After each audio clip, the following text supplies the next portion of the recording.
Bienvenidos a Punto Biz, un programa exclusivo de The Biz Nation. Hello everyone, and welcome to another episode of Punto Biz. I'm so excited because today we have a very special guest, and we're going to talk about some very interesting topics. So please join me in welcoming Mr. Chris Bannister, CEO of WOM. Woo! Thank you, yo! We're so excited to have you, and this is the reason why we created Punto Biz, because we want to learn from people you admire, and that is why you're here. That is one of the requirements, to be someone we admire, and then the second requirement is that you have to go with our tradition, and I'm going to explain it. It's real simple, okay? I'm going to give you a letter, for example, the letter A, and you're gonna have 1 minute to tell me as many words as come to mind with the letter A. So if I say A, you can say apple, animal, I don't know, whatever else comes to mind with the letter A, okay? It's very simple. We have very high standards. We have had very amazing guests, and they're already in the ranking. So I wanna know how you do with this Punto Biz tradition, okay? Are you ready, Mr. Chris Bannister? Okay. And your letter is B as in Bravo. B as it were, bravo, brave, Bertie, bang, Britain, boat, balloon, ball, bingo, blue, brown, black. Oh, that was a good roll. I was on a roll there. Beautiful, bonito,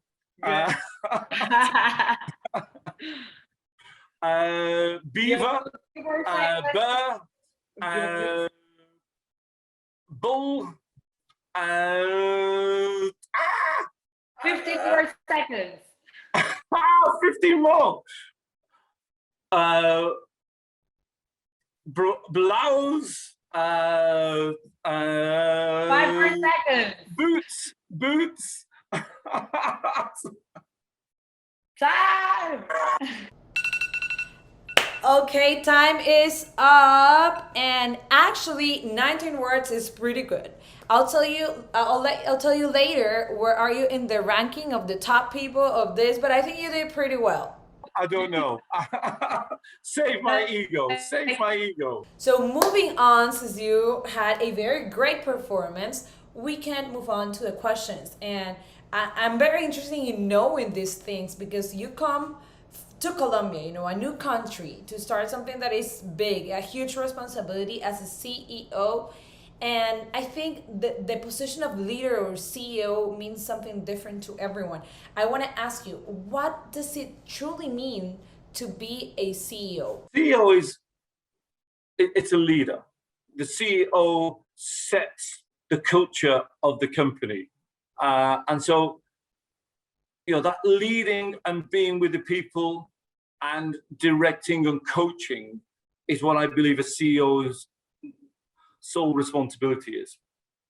It's not about knowing everything, but it's about coaching the people, recruiting the best talent, and ensuring that the values of the company and the values of WOM are very strong, and we're very intensely believe in living our values. So the CEO's role is to ensure that those values and the company culture grows, and so that's it. It's not about me being good at telecoms or good at sales or good engineering. It's about leading the organization. Of course, if you are developing a company based on values, the CEO has to live those values. Because I've got a saying that the fish rots from the head. So if the CEO fails to live the values, nobody else will live them. So the CEO's role is to be a beacon of the values of the company and ensure that people understand that, because the culture and the values are the glue that ties my 2,000 people together. I totally agree with you, and I think this takes me to my next question is what type of skills does a CEO needs to have today? And I say today because I think these skills needed have been changing a lot, but with COVID they have changed even more. Even talking about working remotely or other type of things that maybe 20 years ago were not needed and they are needed now. So what skills CEOs need today? And let's talk about the next 5 years, because I think after COVID we cannot even think about the next 20 years, but the next few years. One, you've got to be adaptable. You know, the world is changing every week. It's really hard to plan what will happen. As you say, forget 20 years, forget even 5 years, to be honest. What will happen in the next 6 months? So you've got to be highly adaptable in terms of your approach to the business. You've then got to be able to communicate, because in a changing world, especially when you have 2,000 people, you have to be able to articulate that the plans may change, your objectives may change, the world may change, and we need to change it. So you have to be able to communicate that, and then you have to have this thing which is not really a skill, but it's called trust. If your people don't trust you, if the people don't believe you, if the people see inconsistencies, they won't follow the changes. And so that trust is vital. And that comes with communication and those communication skills. But adaptability, communication skills, and then trust and integrity are, I think, the three big skills that a CEO these days needs to have. Wow, I love it. And I think adaptability is a skill that maybe, a few years ago wasn't as important as it is right now. Well, I think your opening question, though, was about, I won't ask you 20 years or even 5 years. And I say adaptability. We don't even know whether the airports will be open in 6 months' time, because we're living in such uncertain times. And that adaptability of how to maneuver around obstacles that get thrown at you. Whereas, to be honest, 30 years ago, when I started in telco, you had a 5-year business plan. Now it's like a 5-month business plan, because it needs to change. A very important part of being a CEO, or a very important part of being a leader, is being able to make a decision. Even when making this decision is not, so easy. Even if you're making it with a team, you feel a very big responsibility, and it actually is a big responsibility, making right decisions. But you doubt, is this the right call? Is it not? So my question for you is, if you have any recommendation on the decision process, or on how to make a decision that is not easy. I think that's where having strong values, and our values are brave, passion, commitment, and honesty. So whether it be a staff decision or a financial decision, I put it through that filter. Does it meet our values? If it meets our values, then what's the logical way to make that decision? But the first thing is to take it through the filter of what does it pass our values, and if it does, then is it logical in this moment in time for the business to make that decision? And so it's not values, logic, and then is there a risk attached to that decision? And can I manage that risk? There's always a risk, but is it manageable? And then if the answer to those three questions are, yes, it passes the values, yes, it's logical in terms of fitting our culture and our brand, and then can I manage the risk? Then let's do it.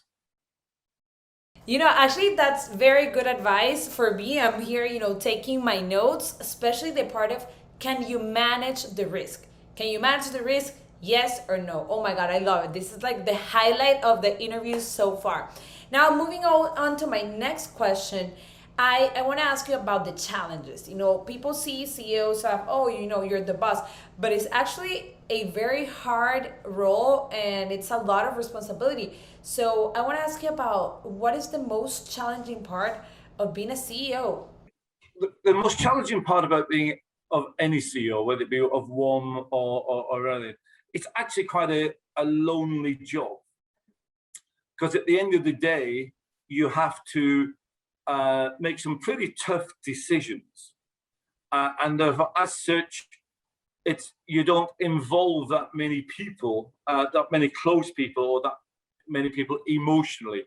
So the CEO role is actually quite a lonely one in many respects, because you've got to make decisions which are bigger than yourself, and the decisions are for 2,000 people, not just you.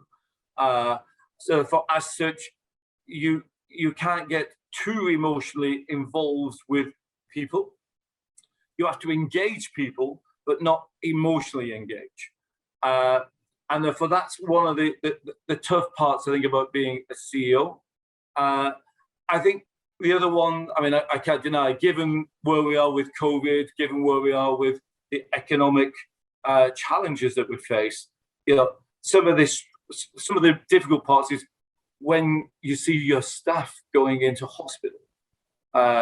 You can't get emotionally involved, but you know that these people, you know, the normal people, they live normal lives, and you know their history.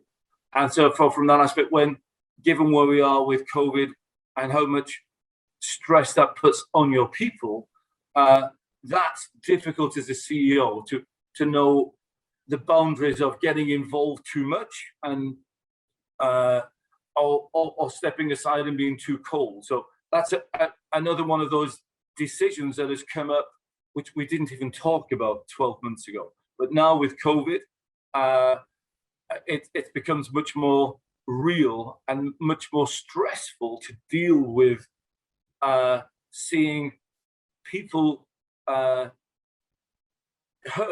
because of this virus. It's been quite challenging in certainly the last 6 months on that aspect. That takes me to my next question, that is about telecommunications. What do you think is the role of telecommunications nowadays? I mean, the last 15 months, although I think the pandemic's been going on for 15 months, I mean, it shows the importance of telecommunications. Now, reality is, in the last 15 months, it's been relatively rich people, it's been relatively comfortable people who've managed to do Zoom or Teams, but telecommunications needs to be available for everyone. And that was the attraction of Colombia. But you know, how do we connect the unconnected? Schooling, health, fun, entertainment, business is now moving into the digital space. We used to talk about it 2 years ago. The pandemic means that it's the right and necessity for everyone to be able to have access to it. And then, because that is our lifestyle, and that's how important telecommunications is these days. And the pandemic has just brought it absolutely in our face of the importance of having good connectivity where everybody can afford it and everybody can access it. And that's what attracted me. There was two things on Colombia. One was obviously the business opportunity. I'm a CEO. You know, we invest a lot of money. We need to earn a lot of money. But it's also the fact that the Colombian government wanted to connect the unconnected, and we had the opportunity to get involved in that. And that is really exciting. Of how does technology change these villages that we are connecting, where they've never had internet before? And that's what I'm really excited about in terms on a pure personal basis, and also on a professional basis. But on a personal basis, to see the role that technology will deliver is really fulfilling. Yeah, I mean, it can actually make a difference between a student, for example, with connectivity versus a student with no connectivity. Right now is being able to study and not study, or we're talking about, you know, jobs. someone with internet right now can be working for someone in India or in Pakistan, and they can be here. So it does give them an edge, and that's how I see, for example, with the Biz Nation, there's some students that are studying, so they, because of connectivity, they can study, and because of connectivity, they can work remotely and not be here. That's right. I mean, let's face it, even 12 months ago, you would have said, okay, Chris, can I do this interview? I said, okay, let's meet in Bogota. Now, reality is, we're going to be talking for 45 minutes, an hour, and it'll be good. But that would have meant, oh, I can't go to Cali to see all my new staff. Now I can do both. I can have a great conversation. I can learn, you can learn, and I can see my new staff and talk about the values of WOM. Before, I couldn't have done that. And that's the benefit of technology. But then you put that technology into people who have not had that technology. We're going to, on June 24th, Louisa and I go to Juan y Medio. And there we've connected the village about 2 months ago. And there's 150 school kids. And I've got this dream that in 12 months' time, I want to hold an interview like this with one of the kids in English. Because we managed to teach them it. Of course, the children should say, I should learn Spanish, but no.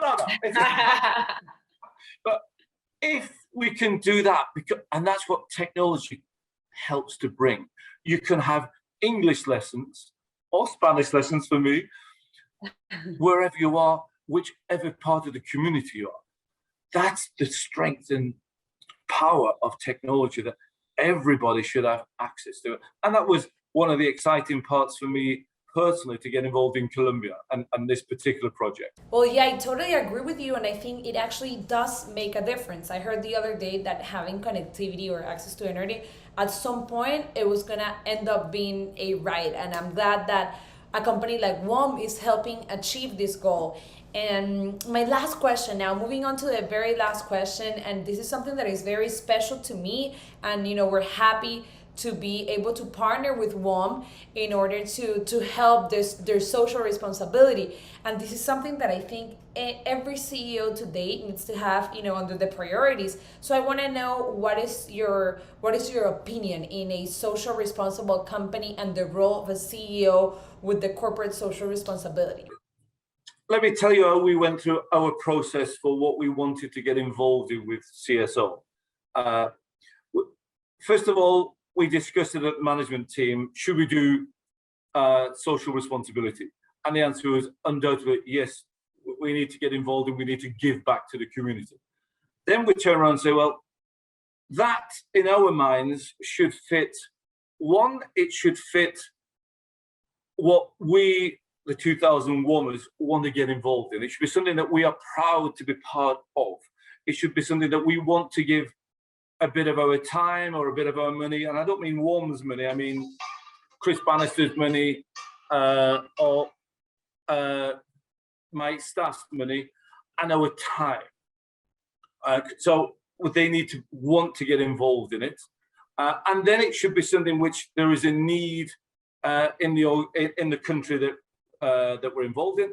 And then we believe it should be something that we, as WOM, a telecommunications company, can actually impact because it's part of our core business. So we went through that sort of decision-making process, which is where we then came up with digital education, was what we wanted to get involved in, and digital education for, let's call it disadvantaged people, either economically or geographically disadvantaged, where we can actually influence that and through that change people's lives. And I don't just mean giving you a few gigas. Connectivity is fine, gigas, but we also want to get involved in content like with yourselves so that we can actually change people's lives. And I say, the example I used earlier, if I can take a child in Juan y Medio and teach them English, and with that they can get into sustainable tourism. Wow, that to me would be a real success. Now, can I then replicate that to thousands of people? Cross fingers, hopefully. And by working with various partners, not just one, we hope to be able to do that so that we can link what we do, what we believe in, and provide some good and change people's lives through the use of digital education. And that's the exciting part, and that's what technology fits. And the opportunities, because of COVID and also because of Colombia, if I'm truthful, are, present themselves that now's the right time for us to get involved in this. Well, thank you so much for choosing education, and we're so proud of being part of the WOM Academy. Thank you so much for choosing Biz Nation to be part of this amazing project. And I truly believe that education is not only the goal, but the way to get to absolutely every goal. And we hope that we can continue working together towards education and connectivity in Colombia. But now I promise this is the very, very, very last question, okay? Are you ready? Do you like Colombia? Yes or no? Yes, it's a fantastic country. Why? One, the people. I mean, the talent that is here and the social acceptance of a foreigner like me, and the engagements that the people, not only my staff, have had with me personally, fantastic. So the people are so warm and so friendly and so talented at doing stuff, and that to me is great. But then I've got to say, I'm a bit of an environmentalist. So my daughter came to visit in January. We trekked to the Lost City for 4 or 5 days. Wow, what a beautiful experience, to be part of nature. And I've not done enough of it. So I can't deny the pandemic stopped me traveling around between March and September. I'm now starting to get out, not just with WOM, but on my personal time as well. And I say it's such a beautiful country with the environment. But I can't deny, it's the people that make it special. And I've really, really enjoyed working with my team here. And they've been so responsive to absorbing the culture of our company. They want it. They want to work for a company that lives its values, and they're embracing that. And that is so rewarding for me as a CEO, and for me, forget me being a CEO, for me as a person. I'm really enjoying this moment. It's lovely.